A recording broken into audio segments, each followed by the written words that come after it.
Ayan, magandang araw po sa inyong lahat. Again, meron na naman po tayong Bible study, no? At ito po ay yung ating pong discussion sa 1 Corinthians. At ginagawa po natin ito for the purpose of our Bible School. Tayo po ay may Bible School dito po sa Tarlac City under ng King James Bible Baptist Church Ministries. At kasama ko po ang mga pastors, ng mga Bible believer din. At sila po yung aking mga kadaupang palad, kasama, kabisig, kakampi, no? Sabihin na natin, sila yung they joint effort with me para po maipagpatuloy ang gawain ng Diyos na pagtitrain ng mga young men. Ngayon pong araw na ito ay ating pong itutuloy ang ating pinag-uusapan tungkol po sa 1 Corinthians. At tayo po ay nasa chapter 8 na, no? Chapter 8 of 1 Corinthians. Okay, so ito po ay under the heading Gods, Lords, and Idols. And Christian conduct among heathen idolaters. No? So, dahil sa save na tayo, ligtas na tayo, alam natin ang tunay na Diyos, sino ang dapat paglingkuran. At marami pa rin sa paligid na hindi po nila alam at hindi nila kilala ang tunay na Diyos. Ligaw. No? Ang tawag ng Bible dyan ay mga heathen. Alright? So tayong nakaunawa, nakakilala, alam natin ang tunay na Diyos. Now, paano po natin i-relate ang sarili natin sa kanila? Of course, spiritually speaking, wala tayong relasyon sa kanila. Pero as human, no? As a person living here on earth, that we coexist with them. Paano yung dealing natin sa kanila? Okay, so pag-aralan po natin ngayon. So start po tayo sa pamagitan po ng panalangin. Dakilang Diyos, marami pong salamat for giving us opportunity once again, Lord, na ito pong aming pag-aaral sa 1 Corinthians chapter 8 ay aming pong magawa ngayon. Tulungan niyo po ang mga tagapakinig, mag-aaral, mga Bible student, Lord God, na sana po ay matuto po sila ng lubos sa iyong mga salita. Ma-establish sila, ma-strengthen sila, at tunay, Panginoong Diyos, na unahin ka sa kanilang buhay. Salamat po. Ito pong aming dalangin sa pangalan po ng aming Panginoong Jesus. Amen at amen. Okay po, so good afternoon po muli. No? Ito po ang inyong lingkod, Pastor Jonathan Pascual. Alright, chapter 8. Now, as touching things offered unto idols, we know that we all have knowledge. Knowledge puffeth up, but charity edifieth. Yan, tandaan natin yan, ha? Knowledge puffeth up, but charity edifieth. Okay? Now, yung salitang knoweth anything. Alright. Sabi niya, now as touching things offered unto idols, we know that we all have knowledge. Yan na, yung sinasabi ko po sa inyo kanina, tungkol sa idolatry ito, no? Tungkol sa mga nagwo-worship sa idols. Knowledge puffeth up, but charity edifieth. Now, if any man think that he knoweth anything, he knoweth nothing yet as he ought to know. So, anong ibig sabihin ni Paul dito sa knoweth anything? It has to do with knowing something about the connections of idols with the faith. Okay? So, i-connect natin yan sa verse 4 up to verse 6. As concerning, therefore, the eating of those things that are offered in sacrifice unto idols, we know that an idol is nothing in the world, and that there is none other God but one, isa lang Diyos. For though there be that are called gods, whether in heaven or in earth, as there be gods many and lords many. So, dinidifferentiate po dito yung monotheism at saka polytheism. Yung monotheism, yung mga taong naniniwala na isa lamang ang Diyos, at yung polytheism, naniniwala silang maraming Diyos. Ito yung sa verse 5, no? Yung mga gods nila. Sa verse 6, but to us there is but one God, the Father, of whom are all things, and we in Him, and one Lord, Jesus Christ, by whom are all things, and we by Him. So one God, that is God the Father. One Lord, that is the Lord Jesus Christ. Isa lang naman yun ang ibig sabihin nun, ano? Ibig sabihin nun, na si Kristo ang Panginoon at yung tinatawag nating Father, no? Yun yung God, no? Pero hindi natin sinasabing si Kristo ay hindi Diyos kasi hindi naman siya yung Father. So dito, tayo, sabi niya, ang tinatawag nating God, yung Father, no? Pero later on, di ba? Later on na reveal na yung one God na yon ay hindi pala siya one person. Meron palang anak yung Father. Ay yun, walang iba kundi si Jesus Christ. Okay? So that's another study.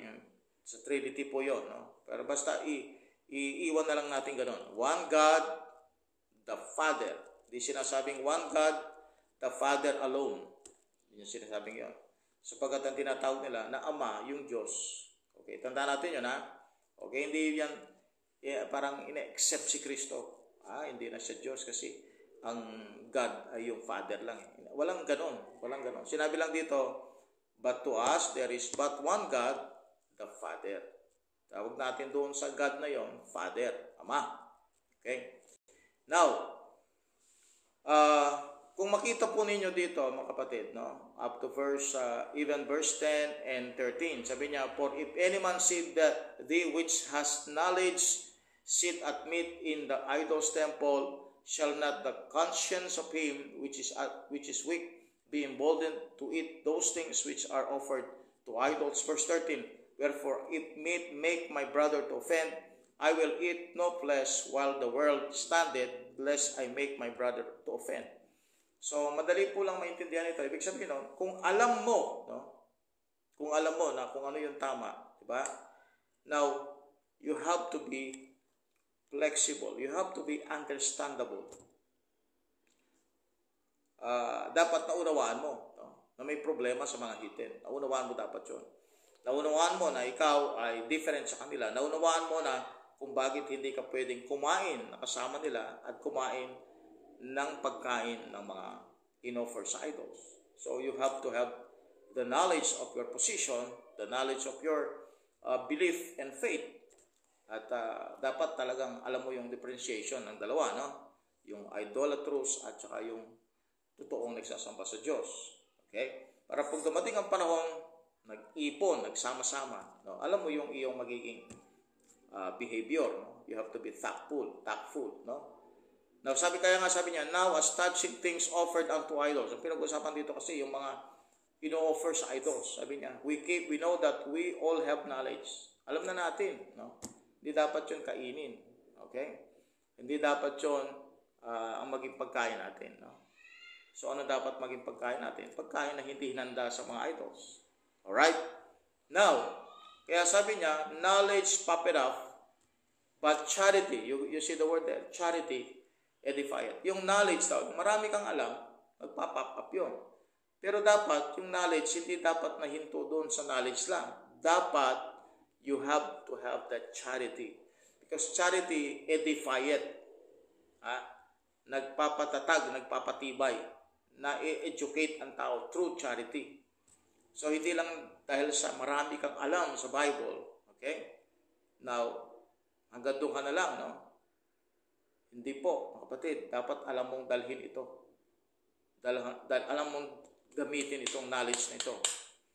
Now, yung great teacher, no, ng Bible, Dr. Ruckman, sabi niya, some interesting observations on the verse. A Christian needs dedication before education. Number 2, education without salvation is damnation.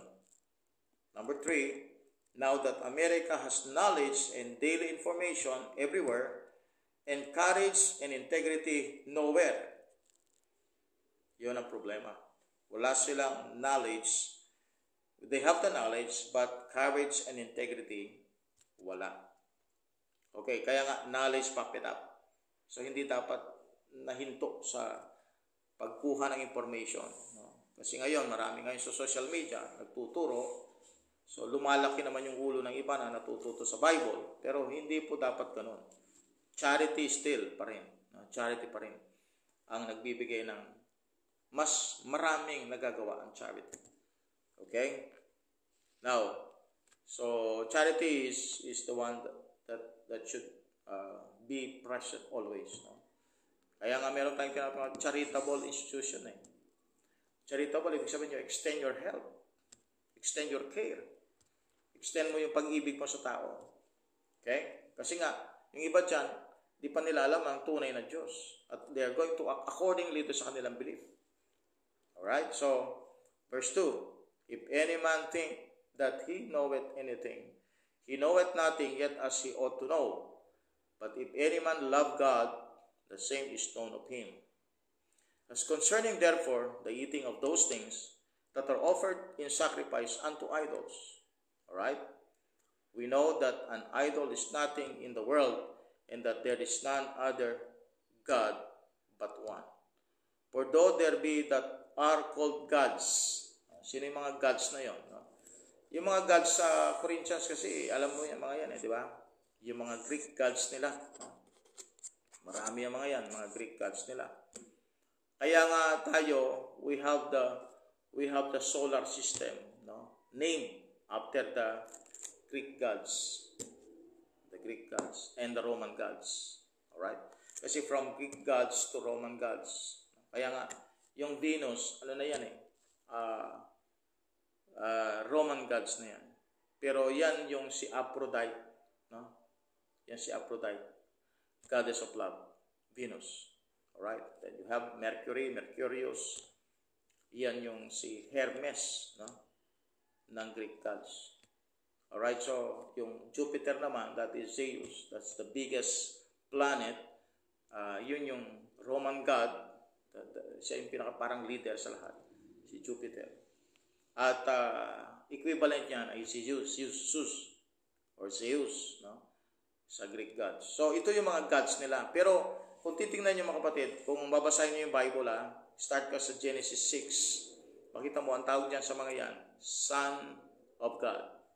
Or sons of God. Mga angels yan, mga fallen angels. At kaya kung gusto mong pag-aralan ito, makita ninyo na yung habitation nila, iniwan nila.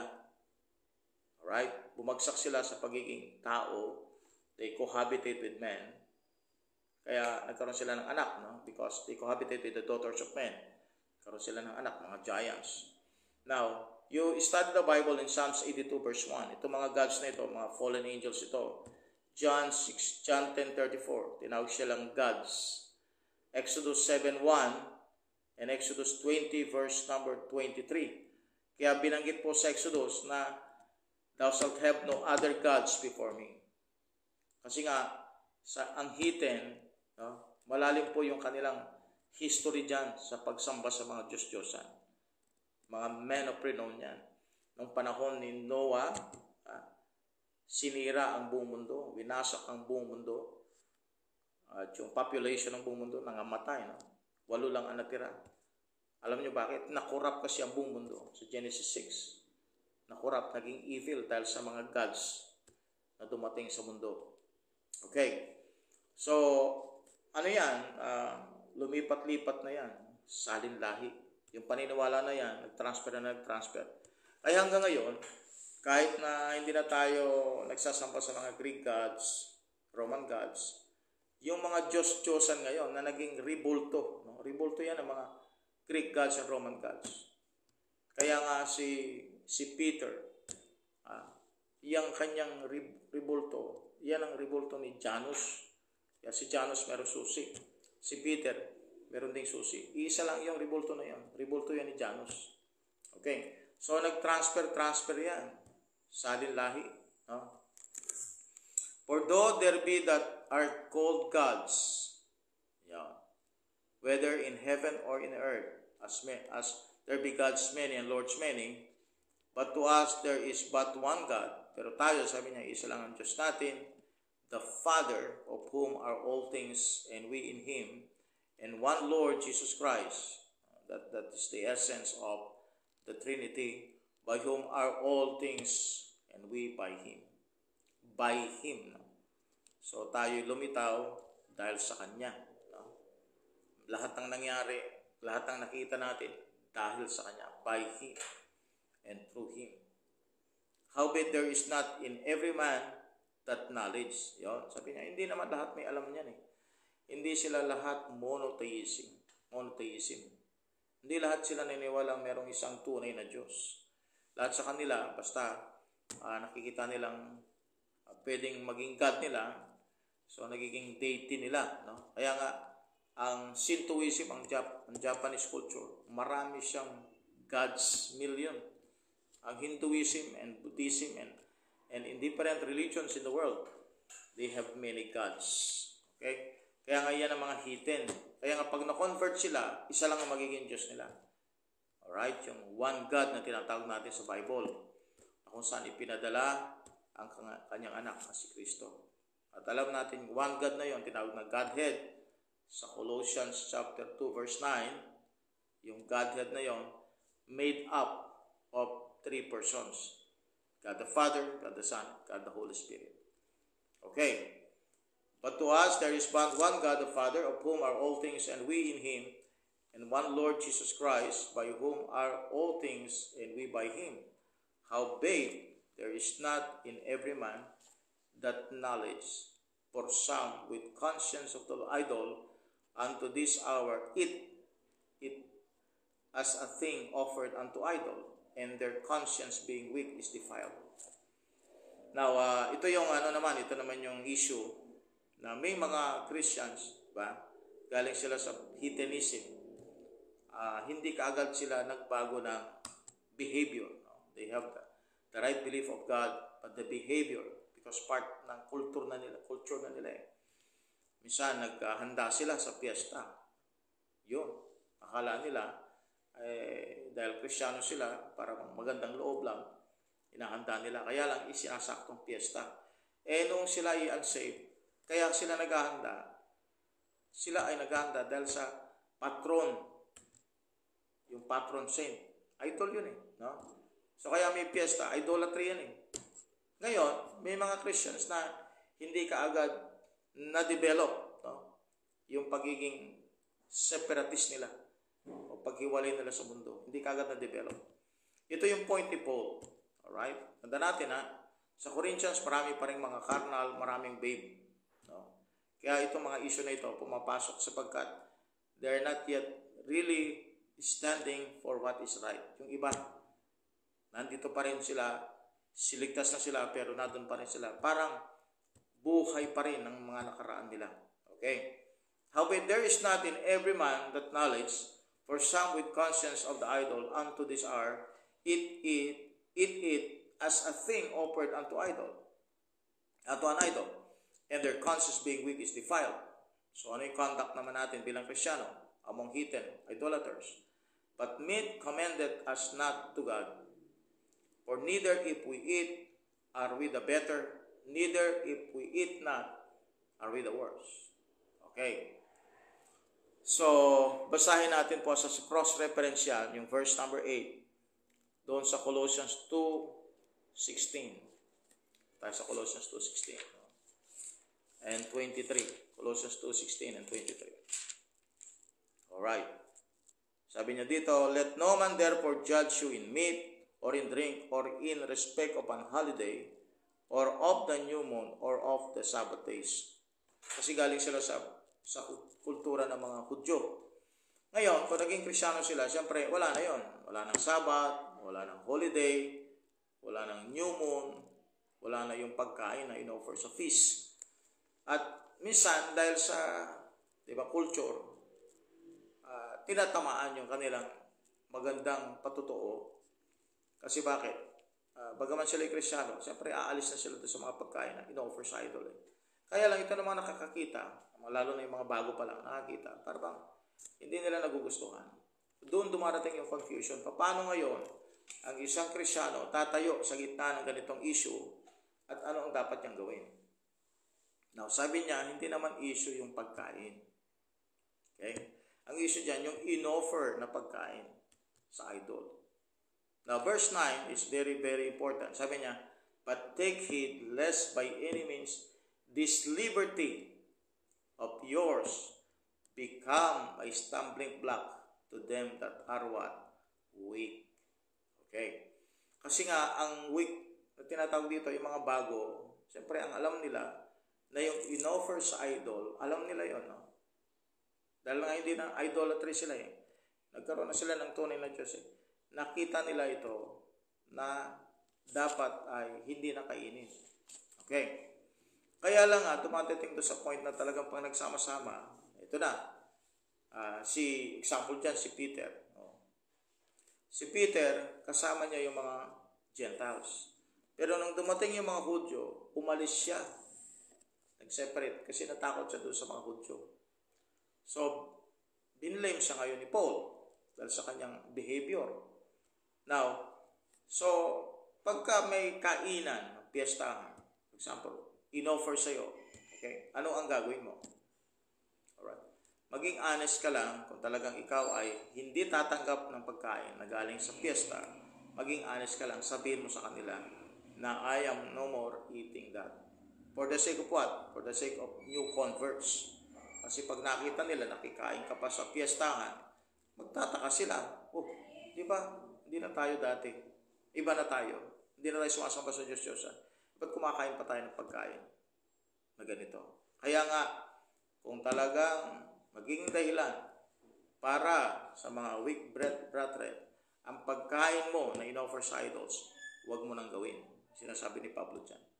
For if any man see thee which has knowledge sit at meat in the idol's temple, shall not the conscience of him which is weak be emboldened to eat those things which are offered to idols? Isipin niya, pwede palang kainin din. Kaya sabi ng Bible dito, take heed lest by any means this liberty of yours become a stumbling block to them that are weak. So merong cross-reference din po dyan, Galatians 5 verse 13 to 18, no?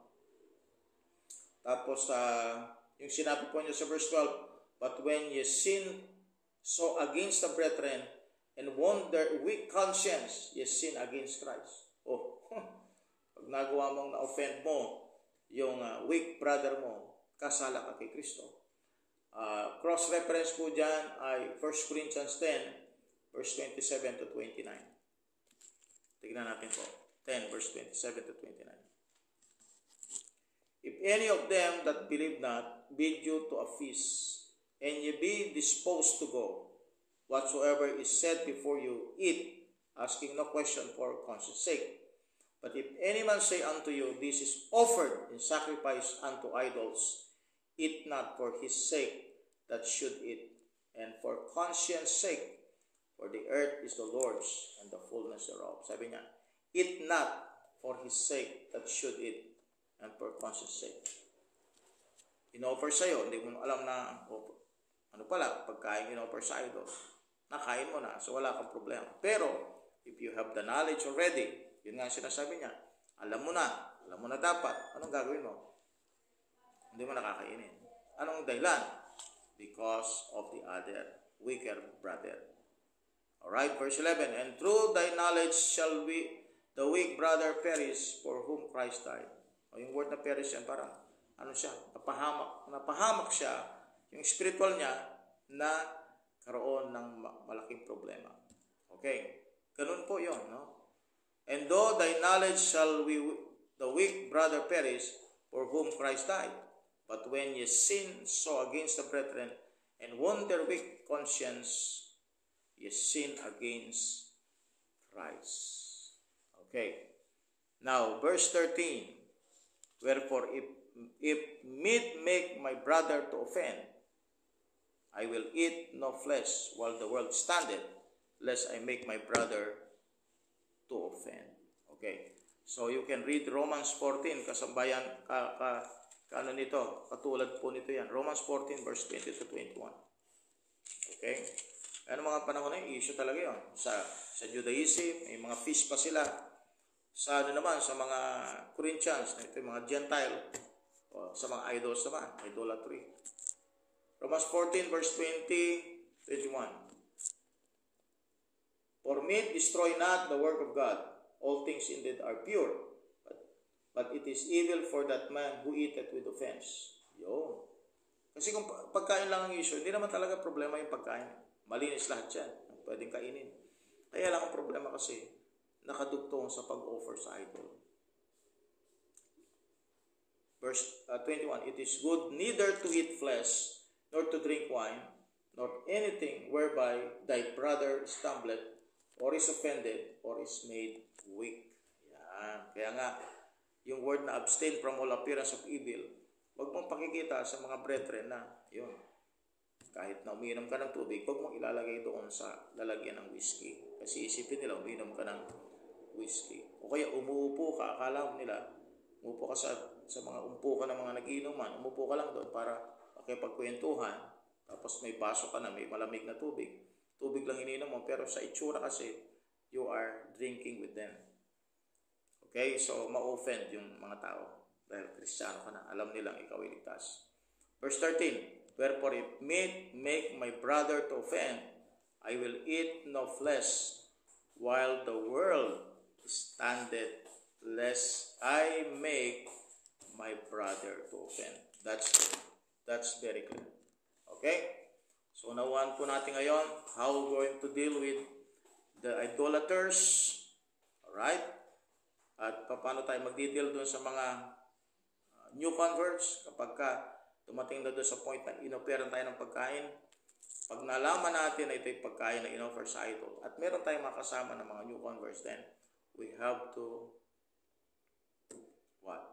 we have to respond negatively. Sabihin natin, hindi po pwede, hindi na po ako kumakain ng ganyan.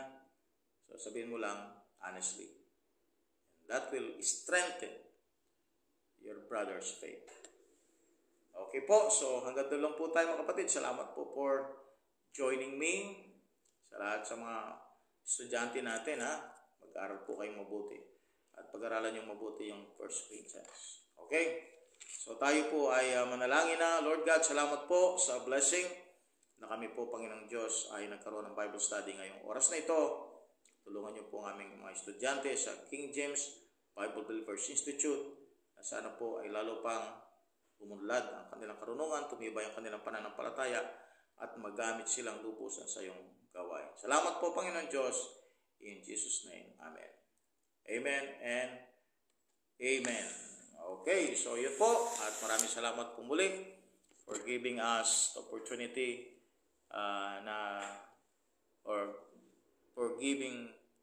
for God giving us the opportunity to teach the Word of God. Till the next video po.